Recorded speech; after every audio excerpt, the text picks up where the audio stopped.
नमस्कार, TPV news में आपका स्वागत है। मैं हूं अखिल जांगिड़। चलिए रुक करते खबरों की तरफ। जयपुर के सांगानेर सदर थाना पुलिस ने राह चलते व्यक्तियों से मारपीट कर लूटपाट व वाहन चोरी करने वाले गिरोह का पर्दाफाश किया है। पुलिस उपायुक्त दक्षिण हरेंद्र कुमार ने बताया कि सांगानेर सदर थाना पुलिस ने राह चलते व्यक्तियों से मारपीट कर लूटपाट व वाहन चोरी करने वाले गिरोह का खुलासा किया है और आरोपियों को पकड़ा है। आरोपियों से पूछताछ में सामने आया है कि वह मुख्य मार्गों से आने व जाने वाले व्यक्तियों की रेकी करते हैं और रात्रि के समय अकेला राह चलते व्यक्ति को लिफ्ट के बहाने सुनसान जगह पर मौका पाकर वाहन चालक से मारपीट कर रुपए और वाहन को लूटकर मौके से फरार हो जाते हैं। पुलिस ने 5 आरोपियों को गिरफ्तार किया है। फिलहाल आरोपियों से पूछताछ जारी है।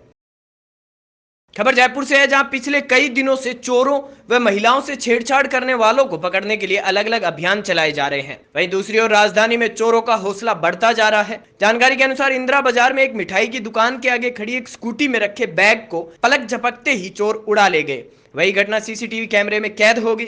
पुलिस ने चोरी का मामला दर्ज कर जांच शुरू कर दी। दौसा के बांदीकुई में बेटियां हर समस्या में अपने माता पिता के साथ खड़ी रहती हैं कि कहावत चरितार्थ हुई। जानकारी के अनुसार उपखंड मुख्यालय बांदीकुई के नगरपालिका क्षेत्र के वार्ड नंबर 29 निवासी राजकुमार शर्मा की कैंसर से मृत्यु हो गई, जिसके बाद मृतक शर्मा की बेटियों ने अंतिम संस्कार के लिए अपने पिता की अर्थी को कंधा दिया और पिता को मुखाग्नि देकर सारे क्रियाक्रम पूरे किए, जिसे देख वहां उपस्थित सभी लोगों की आंखें नम हो गई। सर अभी हम पढ़ रहे हैं, हम तीनों बहन पढ़ रहे हैं। मैं फाइनल ईयर में हूँ, मेरी छोटी वाली भी फाइनल ईयर में। अभी हमारे एग्ज़ाम चल रहे हैं। सर एक्चुअली मेरे पापा थे जो लगभग 1-1.5 साल से कैंसर से काफ़ी परेशान थे और काफ़ी हॉस्पिटल में भी दिखाया उनको। अब हमारे कोई इनकम सोर्स नहीं थे। मेरी छोटी वाली बहन है, वो कुछ छोटी सी नौकरी कर रही है, उससे हमारे जो भी होता था हमारे पापा के उसमें लगा देते थे।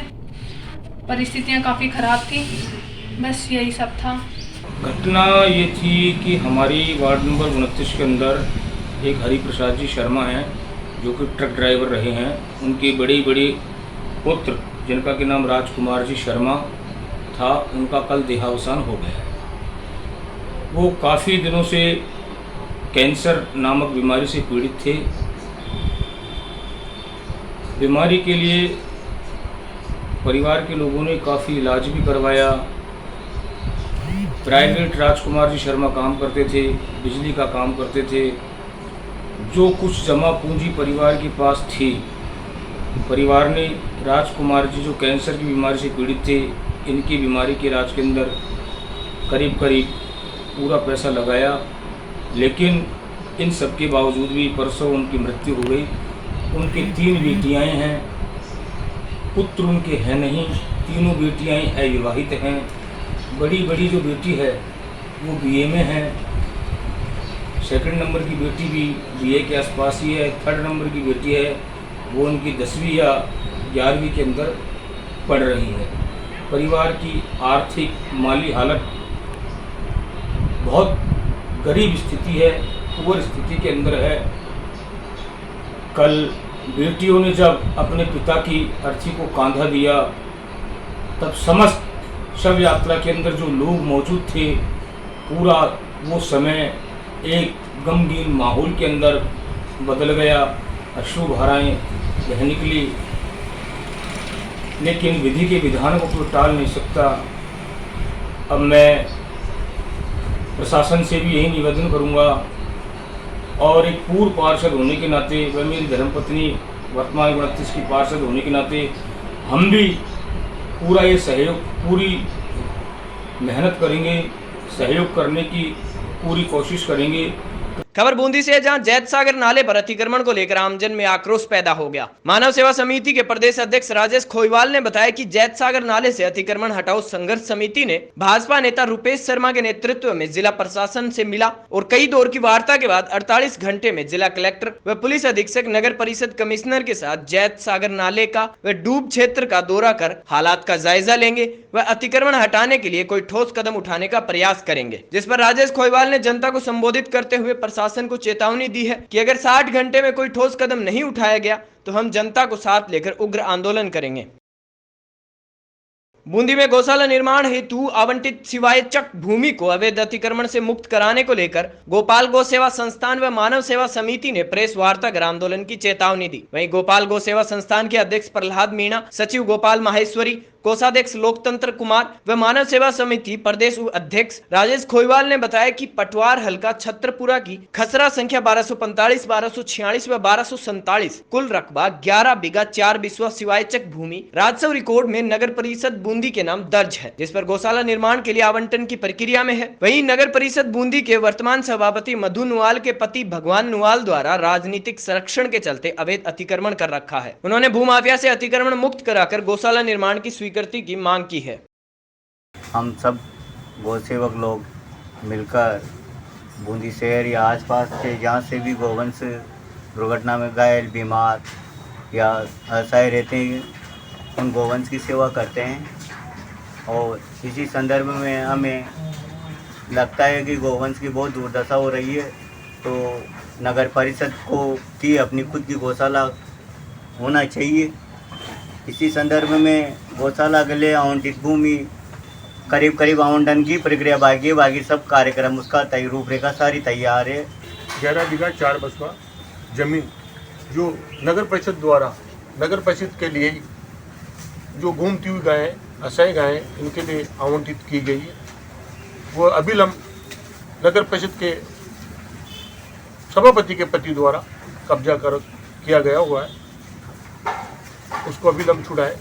इसके लिए हम लोग धरने प्रदर्शन सब दे चुके, पर अभी तक ना तो प्रशासन के ना सरकार के जूरेंगी है। पिछले 5 वर्षों से हम गौवंश की दुर्दशा को लेकर प्रशासन को अवगत करा रहे हैं, बार करा रहे हैं, गौशाला की मांग कर रहे हैं। वर्तमान में जो गौशालाएं चल रही है उनमें क्षमता से दुगने गौवंश पहले ही मौजूद हैं, तो ऐसे में एक नई गौशाला हो और नगर परिषद की खुद की गौशाला हो, ताकि एक बार गौवंश वहाँ जाने के बाद बाहर नहीं आए।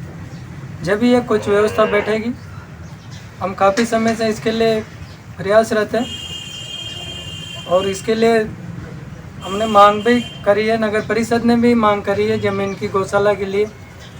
2016 में नगर परिषद आयुक्त महोदय ने तहसीलदार महोदय को गौशाला के लिए ज़मीन की मांग की। तहसीलदार साहब ने उसके प्रस्ताव वगैरह सब बना के कलेक्टर साहब को दे दिए। अब केवल ये अतिक्रमण का ही मामला इसमें अटक रहा है। अभी वर्तमान में जो बूंदी शहर के अंदर अतिक्रमण की जो बाढ़ आई है, एक गरीब मजबूर आदमी अतिक्रमण करता है तो बात समझ में आती है, लेकिन बूंदी के संपन्न राजनीतिक प्रभाव वाले व्यक्तियों ने द्वारा गौ माता के नाम 2016 में प्रस्तावित छत्रपुरा में 11 बीघा और कुछ बिस्वा भूमि है, जिस पर अतिक्रमण कर गौ माता के अधिकारों के साथ हनन कर रहे हैं। इन पर कार्रवाई होना चाहिए। जयपुर के भांकरोटा थाना पुलिस ने ऑपरेशन क्लीन स्वीप अभियान के तहत कार्रवाई करते हुए अवैध मादक पदार्थ अफीम की तस्करी करने वाले एक तस्कर को गिरफ्तार किया है। उसके पास से 1300 ग्राम अवैध मादक पदार्थ अफीम बरामद की गई है। फिलहाल आरोपी से पूछताछ की जा रही है।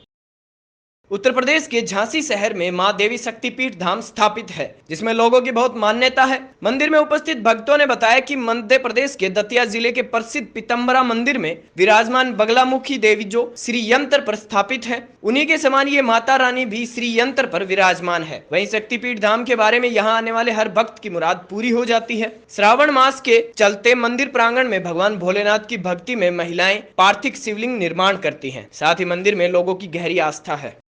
जो दतिया में पीताम्बरा पीठ विख्यात मंदिर है माँ भगवती का, बगलामुखी का, और ऐसे पूरे क्षेत्र में माँ पीताम्बरा माई की दूसरे स्थान पर देवी शक्तिपीठ माँ भगवती, स्वयं माँ लक्ष्मी, माँ काली और माँ सरस्वती श्री यंत्र पर विराजमान है। और इस मंदिर की ये मान्यता है, ऐसा यहाँ पर चमत्कार नृत्य होता है। माँ दिन में 3 रूप बदलती है, सुबह, दोपहर, शाम को, और नित्य भक्तों को सुंदर आकर्षित दर्शन मनमोहक मूर्ति से देती है। और जो भी भक्त यहाँ जो भी कामना लेकर आता है, या कोई कुंवारी कन्या हो या कोई माँ हो जिसके बच्चा नहीं, मानी हर जो भी कामना हो वो माँ उनको पूर्ण करती है। विधान परिषद से यहाँ 2 बार सदस्य रहा हूँ, 12 साल लगभग, और जन सेवा में सभी के साथ मिलजुल करके काम किया है।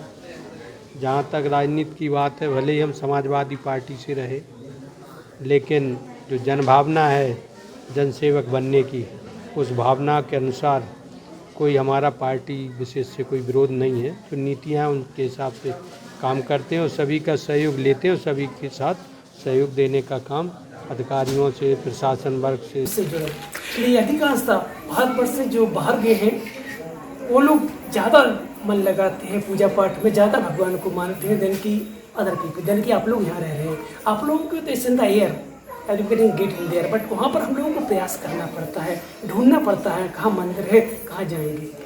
इसलिए भारतवर्ष से जो बाहर रह रहे हैं वो ज़्यादा ध्यान रखते हैं भगवान के लिए। बहुत ही अच्छा लगा हमें मंदिर में आके। ये शक्तिपीठ मंदिर है, यहाँ पे आके हमें सावन के मास में आके हमें बहुत अच्छा लगा। मंदिर में जो श्रद्धा पूर्वक मांगे वो मिलता है। इस मंदिर में आके सब कुछ अच्छा लगा। जोधपुर के रायकाबाग चौराहे पर लगा पीपल का पेड़ और कबूतरों को दाना देने के चबूतरे को लेकर आज सुबह वार्ड नंबर 72 के कांग्रेस पार्षद प्रभु सिंह द्वारा बिना प्रशासन और विभाग की परमिशन के लिए तोड़ने के बाद विवाद उत्पन्न हो गया। मामले को लेकर मोहल्ले वासियों ने विरोध किया और चौराहे पर इकट्ठा होकर पार्षद के खिलाफ नारे भी लगाए। वहीं मौके पर पुलिस अधिकारियों ने पहुंचकर शांति से वार्ता कर समझाइश कर मामले को शांत किया। वहीं मोहल्ले वासी ने बताया कि मोहल्ले के लोगों को शांत करके दूसरा पीपल का पेड़ मंगवाकर लगवाया गया है। कांग्रेस पार्षद प्रभु सिंह ने बताया, यह कोई विवाद का मामला नहीं है। यहाँ पर एक पीपल का सूखा हुआ पेड़ था जो राजमार्ग को बाधित कर रहा था, इसे हटाया गया है। उन्होंने कहा कि वहीं यदि एक पीपल का पेड़ हटाएंगे तो 100 पीपल लगाएंगे। समाज से हम सब भाई बैठ के जो हमारे यहाँ पहले पिंपली लगी हुई थी, किस कारण से वो पिंपली हटाई गई थी, इसलिए हम मोहल्लेवासी और इस वार्ड के वासी सब पार्षद महोदय और मैं हम सब इकट्ठे होकर सब मोहल्ले वाले को शांत करके पीपल का पेड़ मंगवा कर वापस पीपल का पेड़ इस पर स्थापित करवाया और शांति से हम शांति से पेड़ वृक्ष लगाने के लिए पूरे वर्ल्ड में ये अभियान चल रहा है। इसीलिए हमारे पार्षद साहब को हमने कहा कि भाई ये सब मोहल्लेवासी की इच्छा है, एक पीपल का पेड़ एक हिंदू का एक धार्मिक स्थल का पेड़ है, इसमें सब पूजा करते हैं, इसलिए वापस वृक्ष लगाकर शांति करवाई है। हम सब भाई सब इकट्ठा होकर सब एक सम्मत होकर इस वापस पीपल का पेड़ लगाया। ये विवाद का मामला कुछ नहीं है साहब। इस विवाद के पीछे ये पूछो कि यहाँ पीपली लगी हुई थी या नहीं लगी हुई थी। यहाँ पेड़ जला हुआ था, उस पेड़ को हटाया गया, अतिक्रमण हुआ था, बांधी था, राजमार्ग के अंदर बांधी था मामला, इसलिए पेड़ हटाया गया और सूखा और बंजर पेड़ था। ये जो भी आप कह रहे हैं पीपली, एक पीपली हटती है तो 100 पीपली लगाएंगे। जोधपुर में माली सैनी समाज विवाह योग्य युवक युवती के परिचय की विस्तृत जानकारी के लिए परिचय पुस्तिका 2021 का प्रकाशन किया गया। राजस्थान हाईकोर्ट के न्यायाधीपति देवेंद्र कछवाहा ने कहा कि पुस्तक का प्रकाशन समाज के अभिभावकों के लिए उपलब्धता का एक अनुकरणीय प्रयास है। वहीं महंत रामदास महाराज ने कहा कि सामाजिक पत्रिका माली सैनी संदेश द्वारा वर्ष 2003 से समाज के विवाह योग्य युवक युवती परिचय सम्मेलन व परिचय पुस्तिका का प्रकाशन किया जा रहा है, जिसके लिए मैं मनीष गहलोत व उनकी पूरी टीम का अभिनंदन करता हूं। समाज को जोड़ने के लिए आप सभी का प्रयास सभी के लिए अत्यंत उपयोगी साबित होगा। खबर राजसमंद के देवगढ़ से है, जहां पर्यावरण संरक्षण को लेकर महिलाओं ने अनूठी पहल की है। जानकारी के अनुसार पिछले 2 वर्षों से करियर महिला मंडल की महिलाएं पर्यावरण संरक्षण के लिए अग्रणी कार्य कर रही हैं। पर्यावरण को बचाने के लिए पौधारोपण तो सभी करते हैं, पर आपको बता दें कि 1 माह पहले इन महिलाओं द्वारा बीजों को एकत्रित कर मिट्टी और गोबर से मिक्स 3000 के करीब सीड्स बॉल बनाए जाते हैं और पहाड़ी पर चढ़कर चारों दिशाओं में गुलेल के माध्यम से फेंके जाते हैं। साथ ही बीज की गेंदों को जमीन के अंदर गड्ढा खोद कर उसके अंदर दबा देते हैं, जिससे उनमें बीज उत्पन्न होते हैं नए और वनस्पति को बढ़ावा मिलता है। 6 बजे हमने अरावली के ऊंचे पर्वत पर चढ़ाई प्रारंभ की। कच्चे रास्ते पर पैदल और 800 से भी अधिक सीढ़ियों पर चढ़ना पहली बार बहुत मुश्किल था, पर फिर भी हमने कर दिखाया। मंदिर पर पहुंचकर हमने चारों दिशाओं में गुलेल से बीज की गेंदों को फेंका और कई जगह पर खड्डे खोदकर भी हमने बीजों का रोपण किया। और पिछले 2 वर्षों से करियर महिला मंडल ये अभियान चला रहा है। मुझे भी बहुत अच्छा लगा इसमें जुड़कर। माता की पहाड़ी पर पहली बार पैदल आई हूँ। सफ़र काफ़ी मुश्किल भरा था, लेकिन पर्यावरण की इस अनूठी पहल में मुझे भी जुड़ना था। खड्डे खोदकर बीजों को बोना सीखा मैंने, और साथ ही कई ऊंची जगहों पर गुलेल से बीजों को छोड़ा। बीजारोपण की इस अनूठी मुहिम को और भी चलाया जाएगा ताकि हम सभी को पर्याप्त मात्रा में ऑक्सीजन मिल सके। और पर्यावरण संरक्षण को बचाने के लिए करियर महिला मंडल ने 1 माह से कई तरह के बीज इकट्ठे करके गोबर और मिट्टी से सीड्स बॉल तैयार करके लगभग 3000 से अधिक सीड्स बॉल का छिड़काव किया सेंट माता की पहाड़ी। बुलेटिन में फिलहाल इतना ही। आप देखते रहिए टीपीवी न्यूज।